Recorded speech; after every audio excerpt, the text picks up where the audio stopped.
Hello everyone, I'm Nayaswami Asha, and we're here continuing our study of the essence of the Bhagavad Gita explained by Paramhansa Yogananda as remembered by his disciple, Swami Kriyananda. We are now up to we're up to chapter 2, verse number 57. We're moving through the book, but it's going to take us a while. I just wanted to tell those of you who watch regularly this evening, today is September 22nd, 2014. This evening I'm taking a plane from America to New Zealand, where already 3 other people are waiting for me. Americans are waiting for me, and another companion is traveling with me from San Francisco to Auckland today. And we're on an adventure to bring Master's teachings to New Zealand. As far as we know, Master never visited New Zealand. Swami Kriyananda may have been there prior to the founding of Ananda, but we're not certain. But I know after the founding of Ananda, he never went. So this is a bit of a marvelous occasion. We're trying to see if Master has a family there, and if his children will respond to the message of self-realization that we want to bring. We'll be there for 5.5 weeks. And so there'll be an interruption in these Gita commentaries. I considered trying to broadcast them from New Zealand, but it would be 2 in the morning. And I am a dedicated person, but I don't think I have that capacity to do a lecture tour in the evening and a webinar at 2 in the morning. So I'm going to let them rest. And so after today, the next program will be on November 10th. Of course, those of you who are watching with the recording won't notice any interruption. All right, now, number 257. He who under all circumstances is without attachment and is neither elated by goodness nor depressed by evil is a man of established wisdom. This is all in answer to the question that Arjuna asks of Krishna in 254. What are the signs of one who has attained calm wisdom and is established in union with God? Arjuna asks, how does he speak, sit, and walk? But Krishna is giving us a much deeper answer.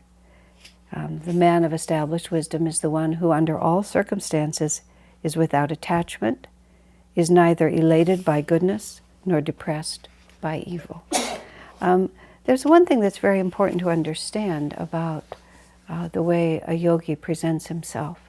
And these are why the presence in our lives and on this planet of highly advanced souls, whether avatars like Master or advanced souls like Swami Kriyananda, the one from whom I learned everything that I may know about the spiritual path, has been exemplified to me through Swamiji, who at the end of his life was liberated according to Master's promise to him.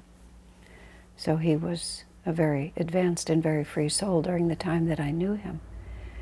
Is that one must realize that even-mindedness that Krishna is describing, not depressed by failure, not elated by good fortune and success, does not mean that the advanced yogi is not sensitive and deep in his feelings. This was actually a mistake I made with Swami Kriyananda for a number of years of our friendship, and that limited my capacity to receive his energy and also limited my capacity to serve him, because I was confused by a calmness in response to the circumstances of life and what you might call indifference to them. And so here again, Krishna also says he's characterized by a lack of attachment. Is that how he puts it exactly? He says without attachment. So again, one thinks, the egoic mind often equates to be without attachment is to be either without feeling or to be indifferent to the response. And if one does not go up and down with one's reactions to life, again, one might think that the experience is only happening on the surface. But when you think about that, that's not consistent with what we understand about why a master incarnates, why a free soul comes back at all. They come out of a deep concern for the suffering of humanity, out of an eternal responsibility for their disciples, to help their disciples through the process of delusion that binds them, to bring them to the same state of perfect freedom and perfect joy that they're experiencing. Master says in his poem, God's Boatman, I will come again and again, 1,000,000,000,000 times if necessary, crossing through crags of suffering on bleeding feet, he says, as long as one stray brother is left behind. As Swamiji writes about that passage himself, he says it's inconceivable to imagine that kind of self-sacrifice, that degree of unconcern about self that literally gives all for the one in need.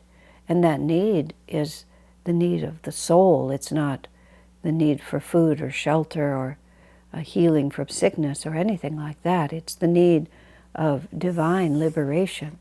It's the need, once fulfilled, it's the end of all other needs. Once when Swami Kriyananda was spending time with Ananda Ma, and she was extremely attentive to him and very generous with her time, and gave him more time than she gave to many of the others who wanted to be with her, Swamiji remarked that he felt selfish taking so much of her time. And Ananda Ma responded that how can there be selfishness in a desire which is the end of all self? Which is why Swami wanted to be with her, because she was uplifting him out of the state of ego and delusion at all. So what the masters want to give us is absolute freedom. They want to make us one with themselves. They want us to receive the power to become the sons of God, as St. John put it in the Bible. In the Festival of Light, which we do every Sunday in the Ananda temples, Swamiji wrote that ritual so that the essential points of the teachings of self-realization would be part of every single Sunday. In our the rhythm of our Sunday service is that every Sunday is based, the essential talk is based on a comparison of two verses, one from the Bible and one from the Gita. But they can be just a slice of the spiritual life.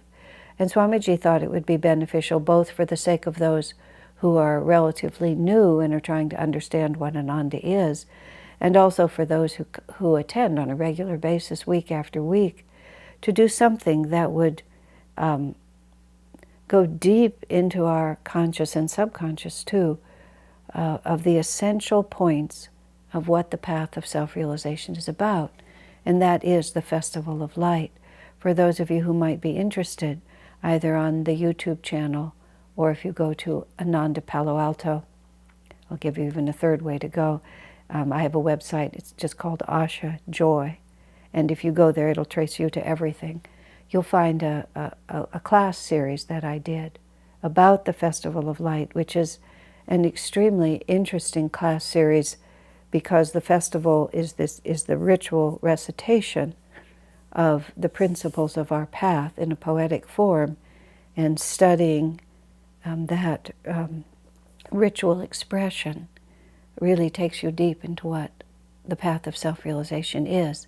Now, coming back to my point here, there's a verse there that is describing the state of the Master. And it says, "Greater can no love be than this.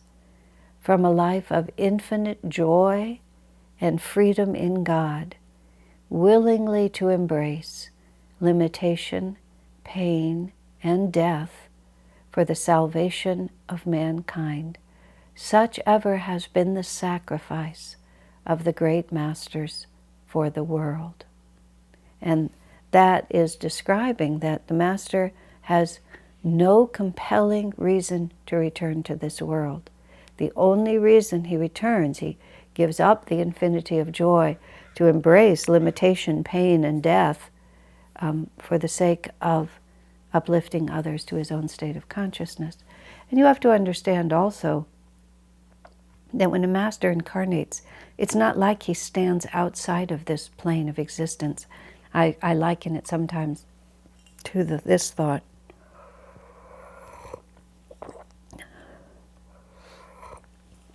I have a friend who's incarcerated in a prison. And when he was in this one particular prison, the stages to get into that prison to visit him were quite notable. You were briefly searched. You could only bring a few things in. You had to have a background check before you could even come.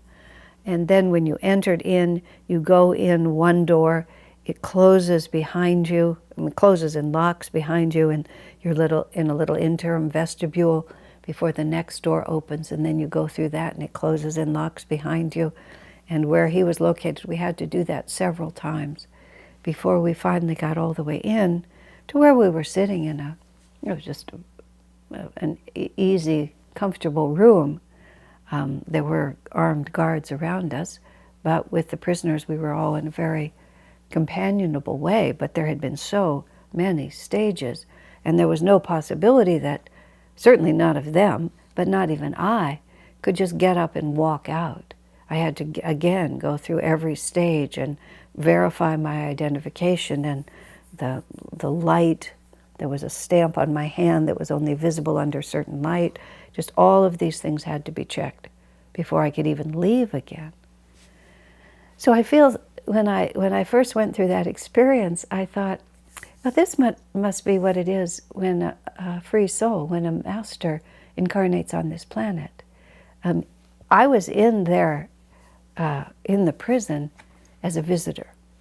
I had not committed a crime. I was not under sentence. I was not compelled to be there. I had chosen to come in. I had chosen to come in to help someone. That was why I was there.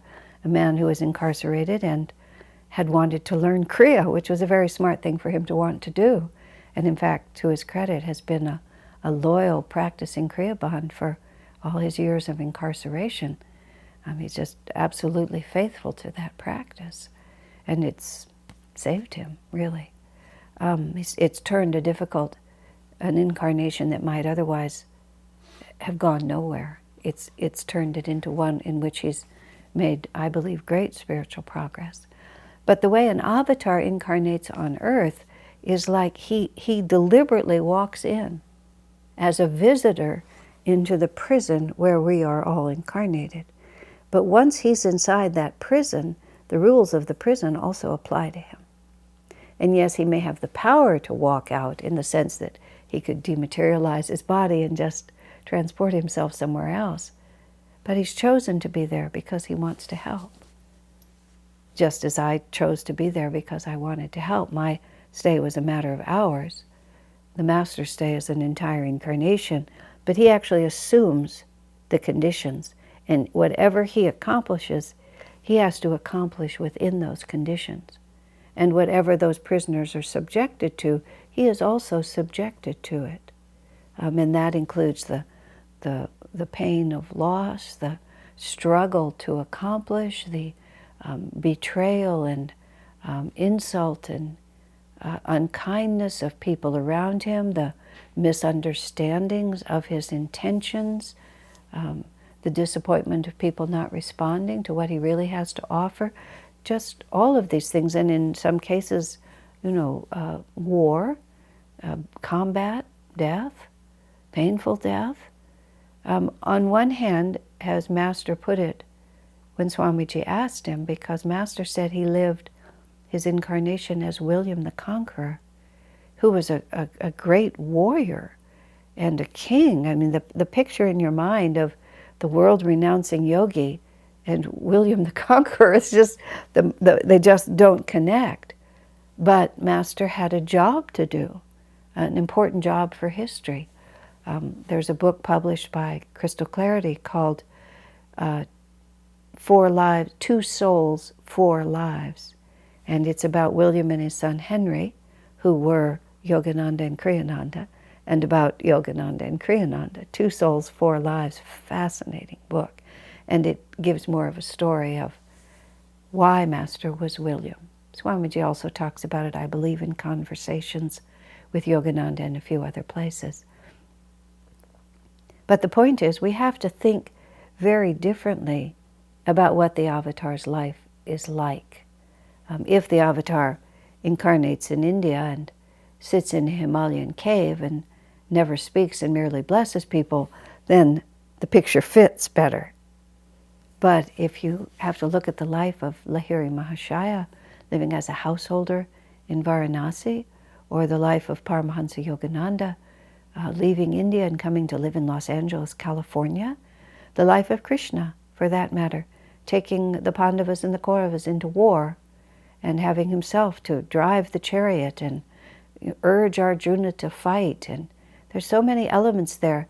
How do you reconcile that without attachments, not elated by success, not depressed by disappointment?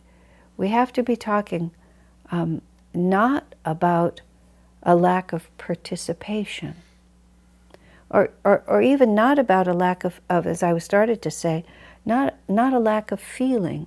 There has to be extremely deep feeling, I mean powerful feeling, for a master to engage in this way. He must be just driven by the love coming out of his heart to be able to bring himself again and again to live a life like that. With Swami Kriyananda in the last decade of his life,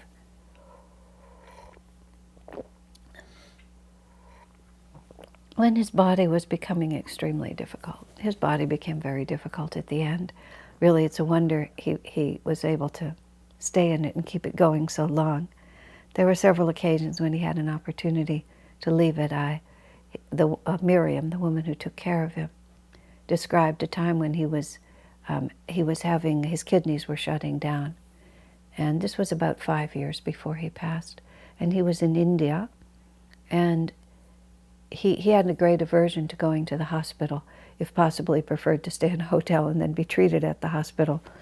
So he was having to enter the hospital.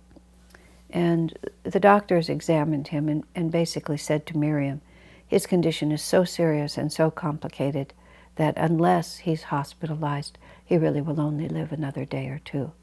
And Miriam, who is a very high-level, highly skilled nurse, inquired, but really understood that the treatment was too complicated for her to administer to him, which is what she sometimes did. Under the doctor's guidance, she would administer treatments. But she felt it was really Swamiji's decision. So she just said to him, "Sir, you can, if you want to live, you're going to have to check into the hospital. You're going to have to stay here for a while, and they're going to have to treat you. If you're done with this incarnation, if this is really the way in which your soul is going to separate from your body, then I'm very happy to take you back to the hotel room or back to your home, which was an hour and a half away, and just make you as comfortable as possible. And within a couple of days, your body will be done." And she said Swamiji closed his eyes and contemplated the question for, a brief time. And then he said, "I don't think I'm finished yet. I think there's more that I have to do." And so they went into the hospital and he had the treatments, and he went on for a number of more years and did some really wonderful work during those years. He just wasn't finished yet. But the effort to keep his body going, I mean, a person does not behave that way unless the feeling inside is very, very deep. You can't move yourself. There's no source of willpower that isn't based on a very, very, very deep feeling. But without attachment, that very, very deep feeling is an attachment to serving God and Guru. And that's the only thing that we're attached to. And that makes us seem without attachment in this world, because we're not grabbing at all the little ephemeral changes. That doesn't mean that we don't experience them. But we are attached only to the will of God. But also to understand how this without attachment actually manifests. In the life of Master, his most advanced woman disciple, beautiful disciple named Sister Gyanamata, she never wrote anything herself. She was a very silent person. She didn't chatter or speak unnecessarily. But she helped guide a great many devotees. And she did so by writing letters. She felt that something that was written down was more lasting than that which was merely said. And this was her particular way. So her letters are published in a book called God Alone, which is one of the great scriptures, the great spiritual books of all time. But the tie between Master and Sister Gyanamata was as deep as a tie can be between two souls. And even though she, in the last 20 years, when she lived in the ashram with Master, she was ill a great deal of the time and confined to her room, Master said from their first meeting, which had been decades earlier, she was always with him. She was always in tune with him. He said, I have only to think a thought, and the next day I will receive a note from Sister, as he called her, speaking of what I said. She was so in his mind, she could hear his words when he spoke of them publicly.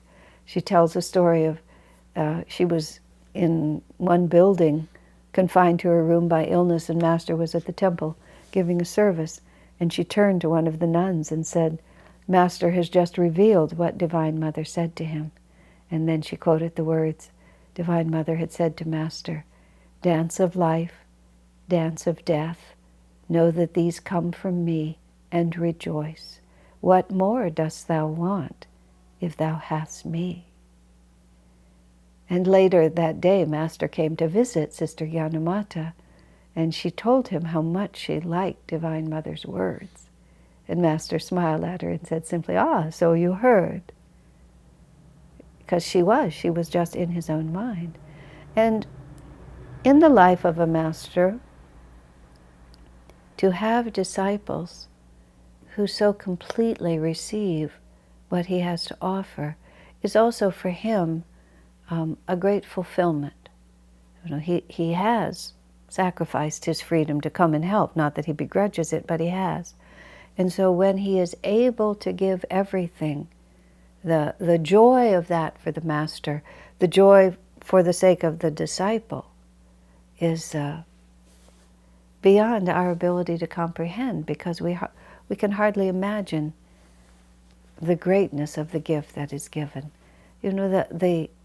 The vibrations and the experiences of Masters are just the perfect refinement of what we already experience. As above, so below, it's spoken. And above means the purity of a Master's experience with God and his disciples, and below is our effort to rise to that level. And think if we have something very important to share. If perhaps we're a teacher of, maybe we simply teach little children how to read. I mean, I say simply, as compared to a Master teaching us to be free of all necessity for everything forever. But whatever small thing we do, when we are able to give everything, there's such a deep satisfaction in that. I remember Swamiji talking about the progression of the development of Ananda, his involvement in it. And Ananda developed first in America, and then we went to Europe, and we ended up, the work of Ananda has been focused in Italy. And then after Italy, Swamiji moved to India. And he traveled in all these countries, a lot. But he said, in America, you can give people something of the teachings. In Italy, because they're more heart-oriented, he said you can give them more because they receive more from the heart. Americans tend to receive at first from the mind, and then after they are persuaded in the mind. I mean, Americans have very generous and tender hearts, and devotees are the same everywhere, true devotees, but we're talking cultural images here. The Americans do not start with the heart. The Italians start with the heart. Swami said, in America you can give people a great deal. In Italy you can give them more. In India you can give them everything. And you would see that, this joyous offering when Swamiji would teach in India, because there was nothing had to be held back. And so with Master and his disciple, Sister Gyanamata, nothing had to be held back. Everything that he had to give, everything that he had incarnated to give, he could give to her. And the return of her, the depth of her understanding of his mission and her commitment to him and to his work also, was a nurturing reality for Master. As Swamiji put it to me, it's very interesting. He talked about the group of, especially women, who incarnated with Master, whose role was not really, as Swamiji's turned out to be, to carry the mission to the world. Swamiji has carried Master's mission to the world. He's spread it all over the planet with all the books he's written and all the work he did. His job was to spread it to the world. But the women who incarnated with Master and who were with him from a young age, they were there to help Master himself, is how Swami put it, to give him energy for the work he had to do. And that's a great service. As Swamiji said to me, speaking about himself, and this is where I'm going back to what I personally had to learn about this. Swamiji said, yes, one can get energy directly from God, but it's also helpful to receive energy from other people, to have those who are in tune with you also give to you. And so Master had this relationship with Sister Gyanamata that was perfect. And then she passed away. Master himself died only 6 months later. But when she died, he conducted her funeral, and tears ran down his face. And they weren't merely tears of joy in the sense of, he said he saw her dissolve into the infinite. He saw her become perfectly free. But he also just wept from the depth of his own feeling. On one hand, how empty the world would be for him without her. Because all of the work that he was doing, she was always there supporting him. And now with that withdrawn, how empty the world would be. Just like anyone feels in life when somebody you love dies. When somebody you've relied upon is no longer with you. Somebody you communicated with often is no longer there to receive your communication and to answer you back. There's a depth of feeling. Even if one does not rebel against God's will, and even if one does not want things to be different than they are, that doesn't mean that you don't experience the poignancy of it. And Master was demonstrating for us, even as he talked about her freedom, he was also weeping tears. How will he live without her? How empty the world would be without her. And the Masters in this way show us that that true detachment is not indifference and cold-heartedness. It's a surrender to God's will, but a willingness to participate completely. Swamiji, one of his songs, the song is actually called Go On Alone. Walk like a man, even though you walk alone. Why court approval once the road is known? But there's a line in there that I've always loved. Give life your heart. Make everything your own. Fear not the loving. Give life your heart. Bless. Give life your heart. Bless everything that's grown. Fear not the loving. All this world's your own. Now, that's the point I want to make. To be without attachment. You see, if you're without attachment, you can love absolutely fearlessly. See, what attachment does to you is that it limits your ability to give life your heart. because you can only give it where you're going to get back what you need.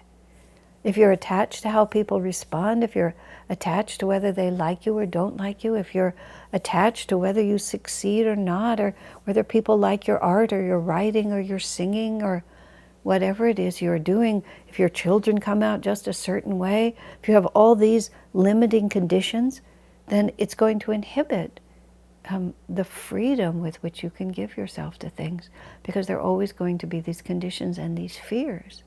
Swamiji remarked about someone, when Swami was in, just a moment, I think I have to sneeze here.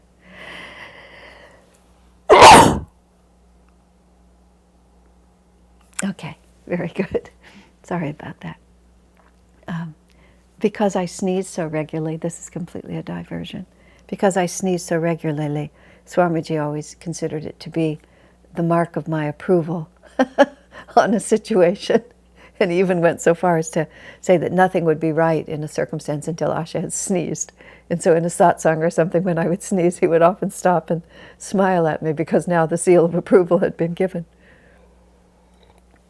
When we traveled together in Europe in the spring and I sneezed all through Europe, Swami said I should write my own unique travel guide, and I should call it Places I Have Sneezed, because that was really the mark of my presence. Now, having said that, now I have to find out where we were. We were talking about give life your heart and what you can do. Swami was talking about a certain circumstance, and an opportunity came, and it involved another person, and it was it required some daring in order to follow through on the inspiration that was there. And Swamiji was talking about the fact that it was easy for him to go forward, but it was more difficult for the other person to do so. And Swami said, I'm used to trusting my heart. I'm just used to, if the inclination is there to love, and love meaning to give myself to something, then I'll just do that. Because if you're not attached, you have nothing to lose. You follow your feelings, you bless everything that's grown, you fear not the loving, because everything in this world is my own. It's a very powerful mantra. Those lines, I've used them in my life many, many times to just really bring me to that.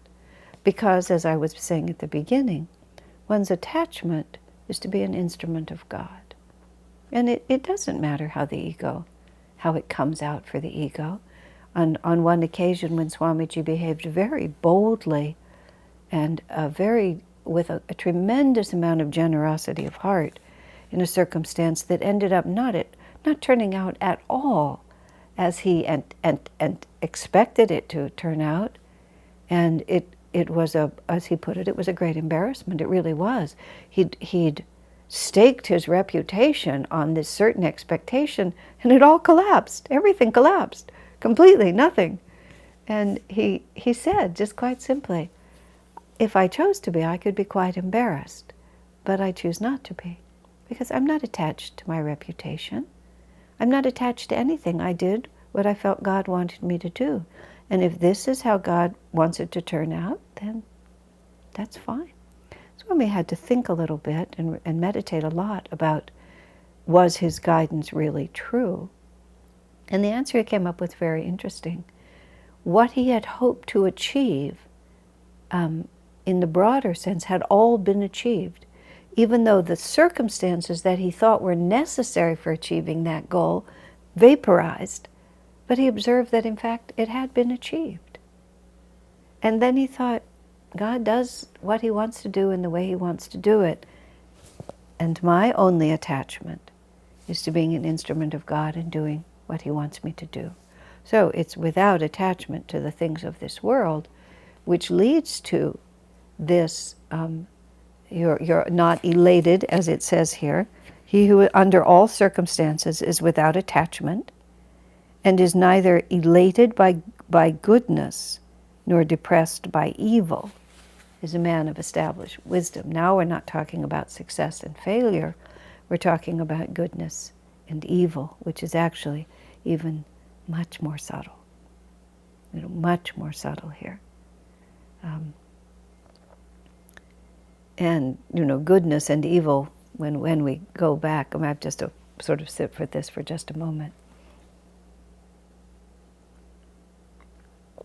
I've been saying success or failure, which relates more to attachment, but goodness or evil. You know, one of the most, I want to come back for just a moment and finish my first thought about what I had to learn with Swamiji. At the beginning of my relationship with him, I didn't take his feelings seriously. That's the way I would put it. And as a consequence, I was often quite insensitive. I was often quite insensitive to the nuances of his experience and unaware of how deeply he had opened his heart to life and to other people. And it was only when I really became aware of how completely he had embraced the life he was living that I was able to be a better friend to him. In a paradoxical way, I realized I was more considerate and more giving to all my other friends than I was to him. Because I never quite believed, I want to use the word that he needed that from me, but I would phrase it differently, that it was needed from me. It was needed. It was necessary for me to be wholehearted and sincere in my friendship and not to be so mental about it. Oh, he doesn't really need that. Everybody needs that.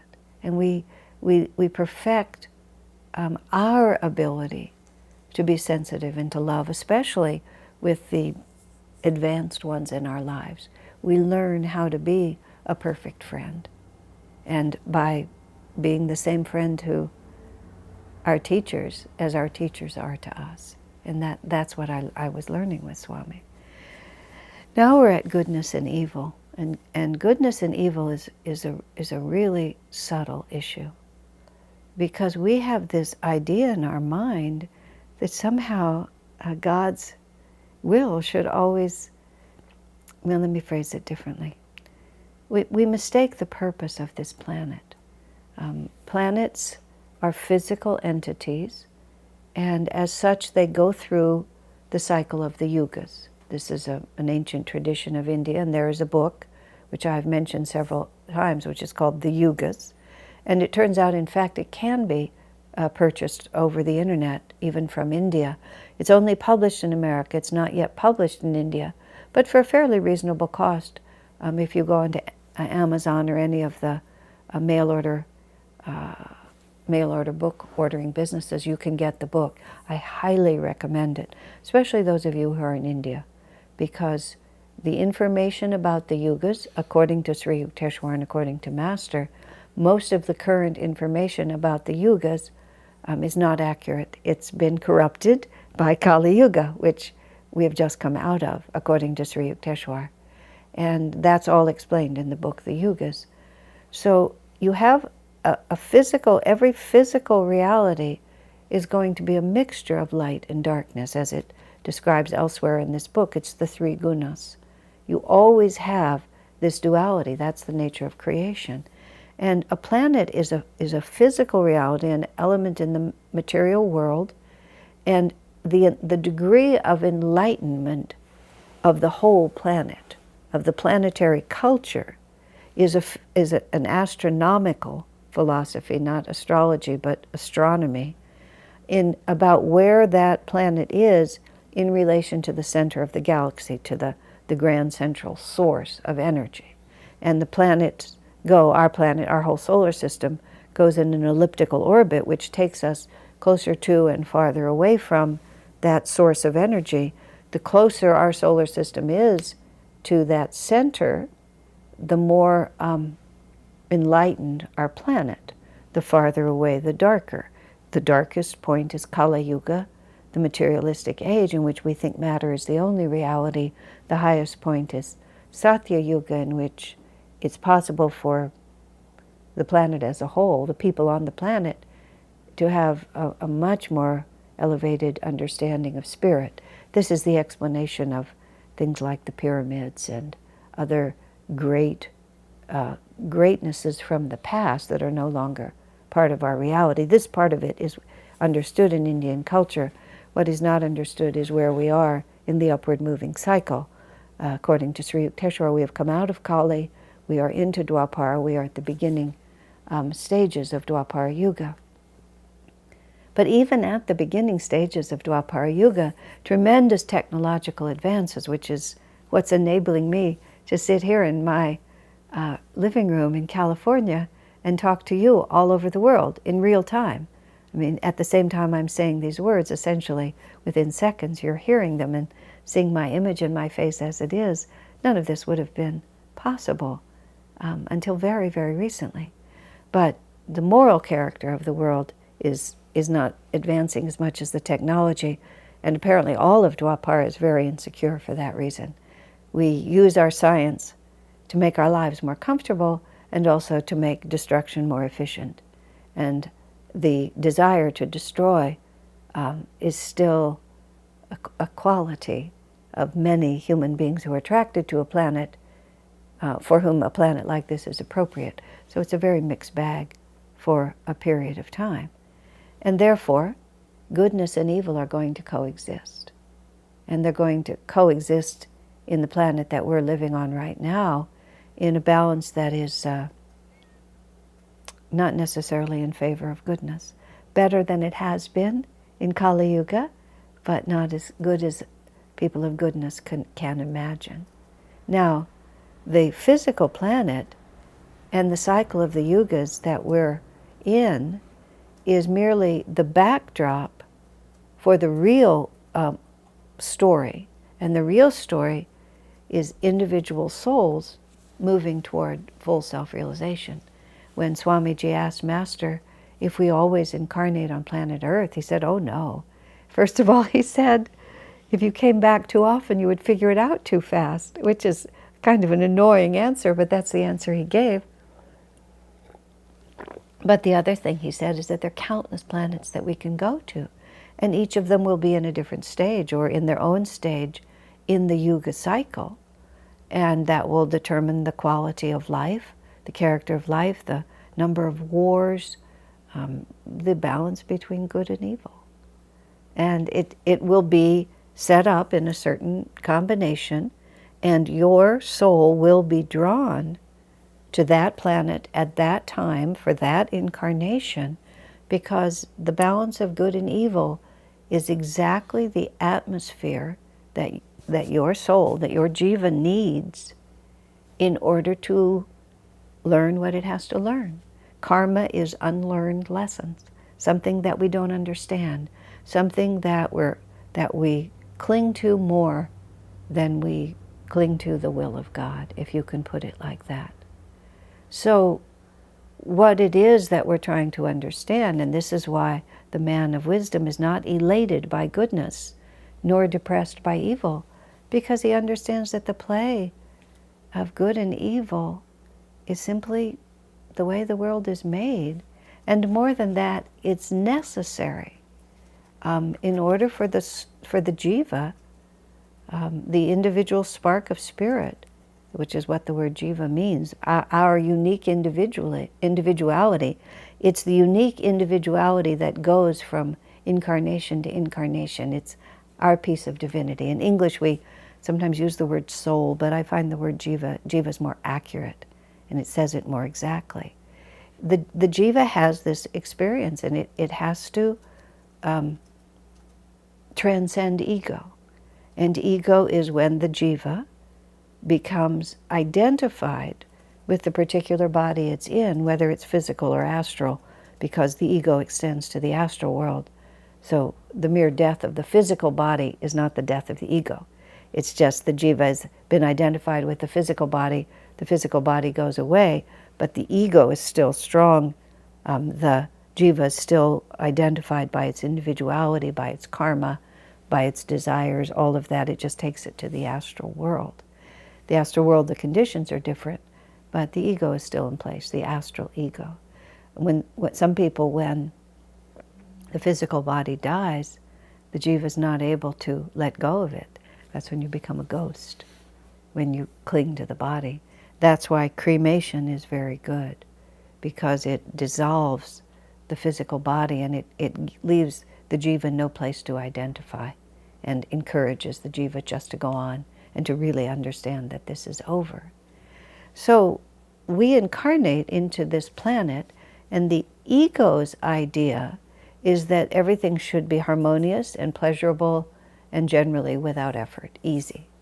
And if from the ego's point of view, we describe that which is bad as that which is difficult or not pleasurable.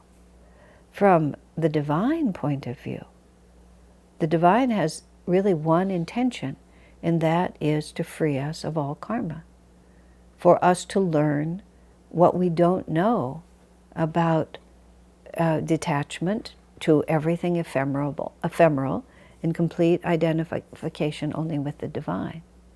And so we are subject to both the goodness of this world, in which we get to open our hearts freely and easily enjoy, and then we're also subject to the evil of this world, the darkness that people can express, even individuals who are even close to us who get caught up in jealousy or greed or selfish ambition that actually causes them to behave in ways that are not in our best interest or theirs. And really deep evil of enjoyment of hurting people and qualities like that. It's very easy to become very depressed and upset about this and feel that life ought to be different. I was talking to someone a couple of days ago, and it was the prelude to a certain question she had to ask. And she said, of course God wants everything to be harmonious and happy. And I had to stop her, because whatever she was going to say after that, it was a false premise. No, actually, God does not want everything to be harmonious and happy. If that definition of harmonious and happy for us is that we want everything to please the ego and be just the way we want it. And my life gets to be just the way I want. Someone said to me once, I know that God wants me to have a lot of nice things. I thought to myself, how did you ever come to that conclusion? That God wants you to have nice things. It's like we make God over in our own image. Now, even Master said that, what comes of itself, let it come. It's not like we have to repudiate the gifts God gives us, but that's not the definition of God's goodness. And sometimes we are really struck. Evil really invades our world. People die of very difficult diseases. People have violent deaths. Children are murdered. I mean, horrible things happen in this world. And so, are we depressed by the presence of that evil? Are we just elated when everything is good and very sad when everything is wrong? Well, we're going to have a very insecure life, because the good and evil are just going to coexist. And the pattern is going to vary on the planet. But what planet we choose, the souls who are with you on that planet are learning the lessons that they need to learn. We come from the jiva begins at a very low state of consciousness and has to go through a great deal. A friend of mine was campaigning on an anti-war campaign. He was a pacifist. I don't know if he was formally a pacifist, but he was definitely in an anti-war campaign. And he assumed, given my spiritual commitment, that I would be enthusiastic about what he was doing. He was a churchman, and he was organizing it for his whole denomination. And he just assumed that I would want to help him. I said, well, actually, I can't really do that, because in the progress of a jiva from delusion to freedom, there's stages of development, and the willingness to believe enough in a cause to train and then even sacrifice your own life out of belief in that cause may actually be progress for a certain soul. And it's not that I condone war. War is insane. It's insanity that people do these things.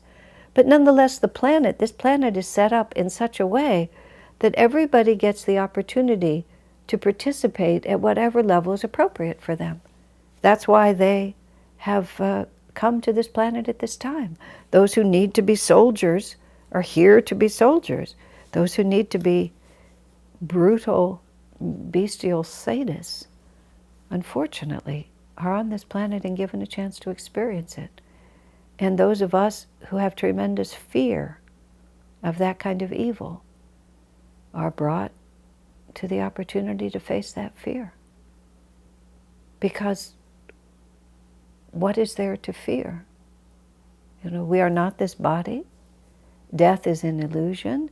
It's the lack of faith in God, the lack of calm confidence that whatever is coming to me is God's will, and that if I cling always to that belief that Divine Mother is leading me step by step exactly where I need to go to learn exactly the lessons that I need to learn, I am attached to nothing except to holding onto the hand of God.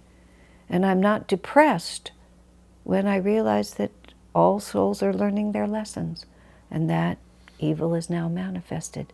Now, does that mean that one calmly and quietly and just sort of indifferently says, oh yes, there's evil? No, it's heartbreaking. It's heartbreaking to see souls building for themselves so much future suffering. There's an extremely touching moment in the story of Corrie and Betsy ten Boom. Corrie and Betsy ten Boom were devout Christians who lived in Holland at the Second World War, and when the Nazis conquered their country and started persecuting the Jews, Corrie and Betsy and their father Casper turned their house into a place of refuge, and they saved many, many, many Jewish people from the Nazi Holocaust. But in the end, they were betrayed, and they were taken to concentration camp. And Casper, the father, immediately died. Betsy eventually died, and only Corrie survived. But Betsy and Corrie, when they were in the worst of one of the concentration camps, Betsy was expressing to Corrie one day, after the war is over, we must help these people and we must pray for them. And Corrie assumed that Betsy meant the Jews. But Betsy was talking about their guards, the Nazi guards, because she was looking at them and she was seeing how evil had such a hold of them that so much suffering was going to come as a consequence. Betsy's heart went out to them and wanted to help them. And for Corrie, it was too much. She just couldn't go that far. But after Betsy died and after the war was over, exactly what Betsy predicted happened. And Corrie helped those who were really caught in evil. She helped them forgive themselves and reconcile with God and come out of it. I was in a very difficult circumstance once when Ananda was in a lawsuit. And the lawsuit was a complete lie, just beginning to end. It was a complete lie. And one individual had been key in setting up a lot of those lies. And she knew they were lies. She just chose to lie because of what she could get for herself. And in the end, the American, I'll use the word, quote, justice system being what it is, the decision went in favor of the lies. And we were in the courtroom when the decision came down. And I say this, and I say this slightly humorously, but I'm very proud of myself. My response was very interesting.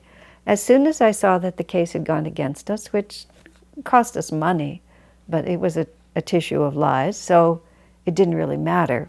With God and in every way that matters, everything was fine. It was just money and courts and newspapers and things. Unpleasant, but there you have it. Do not be depressed by the presence of evil. But when the decision came down, my first thought was for that woman. And I thought, oh no, poor girl.